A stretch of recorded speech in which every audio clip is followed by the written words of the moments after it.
My Vietnamese American family celebrates the holidays with just a little bit of a twist. To deal with leftover Thanksgiving turkey, I make a Chinese Vietnamese American noodle soup.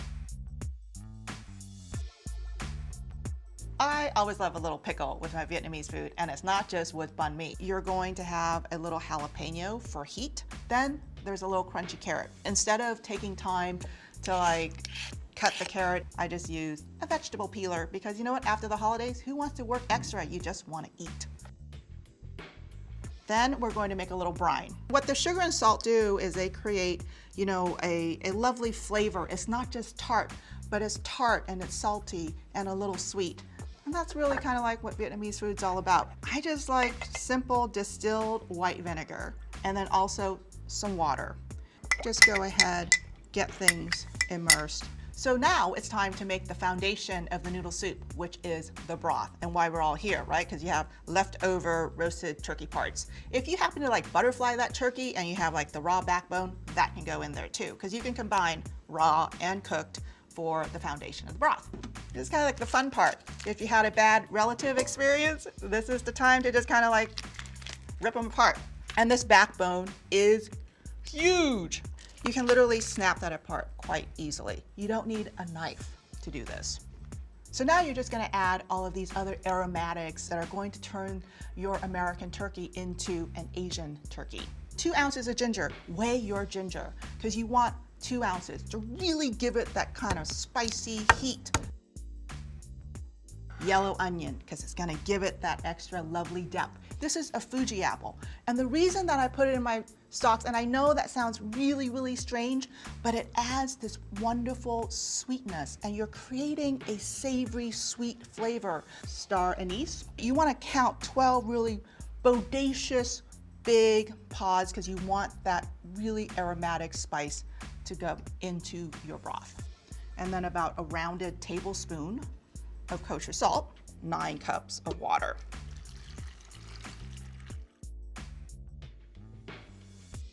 So let's lock that lid in place. And you want to go ahead and cook on high pressure for 40 minutes. So while the soup's cooking, we're going to prep a few things that finish the noodle soup. For the broth, the cool thing is that you add shiitake mushroom. It kind of loses its character if I throw it into the pot. So I'd rather just soak them. If you're in a hurry when you're soaking shiitake mushrooms, what you can do is just snap off the stem. And what that allows you to do is to get the moisture into the cap a lot faster. So when you're soaking the mushrooms, remember to turn the cap so that the gills are facing downward, because they're really the parts that are soaking up the liquid, right? So it doesn't do you much good to have them sitting like that. Go ahead and turn them over. So as you can see, the mushrooms kind of really puffed up, and they're thick and bodacious and everything. And what we want to do is we want to save this liquid, because we'll add that soaking liquid to the broth later on. So if you're going to be eating something like a noodle soup with chopsticks, you want to make the food pieces chopstickable. So let's just put these mushroom pieces back in there, and then we can just let them sit until the broth is ready for us.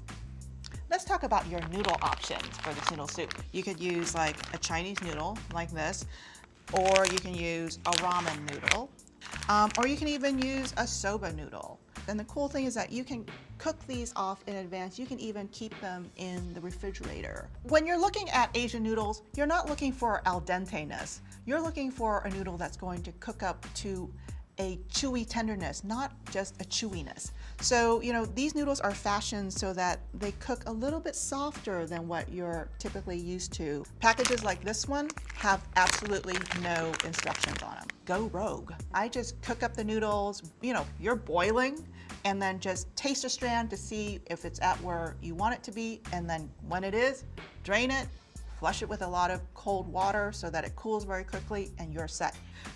So this is a Chinese Vietnamese noodle soup, and the Chinese influenced so much of Vietnamese food. So we've got the dry mushroom in there. We've also got soy sauce. So fish sauce is not the only seasoning that gives a signature touch to Vietnamese food. Soy sauce is too. But to give this broth a hint of where it came from, it involves a roast duck. We don't have a roast duck today, we have a roast turkey. And so to turn it towards that kind of roast duckiness, I cheat. And I'm cheating with some 5-spice. So when you're shopping for 5-spice powder, you're looking for this kind of big flavor that comes from star anise and some sweetness from the fennel, and it's gonna give you that depth. This has got a little kind of earthiness. And that's why, you know, brands like this one, and again, if you can, smell it, stay away from the spice. Don't be a fool and pick something that's gonna go into like a coffee drink. You don't have to cook traditional foods in traditional ways. You can take modern approaches, and the pressure cooker allows you to do that.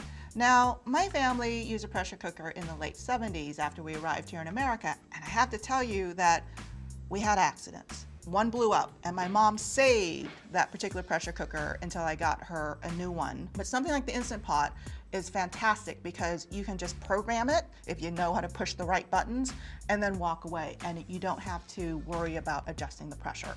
So the broth is finished cooking, and I let it depressurize naturally for about 20 minutes, but there's still some residual pressure in there.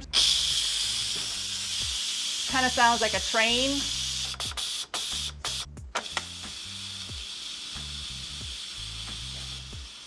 I have never used such a fancy machine.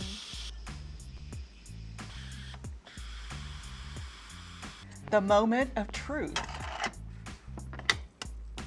And it's still bubbling in here because, you know, these pressure cookers, they're just really, really hot.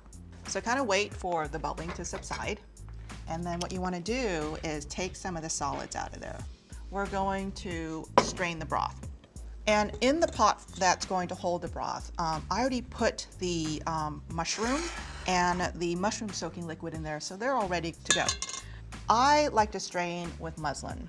The reason being is that unbleached muslin like this, which you can get at a fabric store, you can reuse it. And it lets just the right amount of, you know, fat through, as well as strain things beautifully for a very, very clear finish. The thing about Thanksgiving that's kind of cool is that it's actually a double holiday. So in the Vietnamese tradition, we celebrate a harvest festival that's sometimes around like late September. And that's like a family reunion kind of thing. But it's a double whammy because in America, we get to celebrate Thanksgiving too. It's really like a catch-up time for our family, and it is like a double celebration. So we're going to finish this with some soy sauce and also the Chinese 5-spice. So once that the broth is done, you can hold it for several days, of course, but you can also go ahead and serve it up. So I'm just going to move this over to the stove.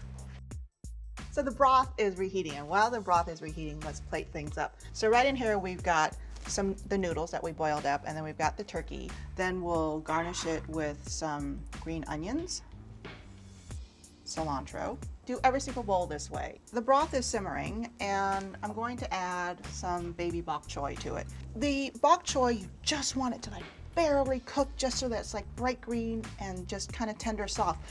So we're at that point where I'm just going to taste the broth. I'm gonna add a tiny pinch of salt, and then we're pretty much ready to rock and roll. Ladle the broth in. Make sure you get some of the mushroom in there. So let's finish that with a bit of white pepper today. And then you can add a little bit of like perfume. The perfume comes in the form of sesame oil or even some chili heat from chili oil. When you're eating Asian noodle soups, don't be a sissy and just use chopsticks. You gotta go at it with gusto. Use a two-handed approach. Stir up your noodles. Use a spoon to try some of the broth. That's good, but you know what? Maybe you need a little embellishment. Add a little bit of the pickle that you made, even a little bit of the brine. Mix it all in.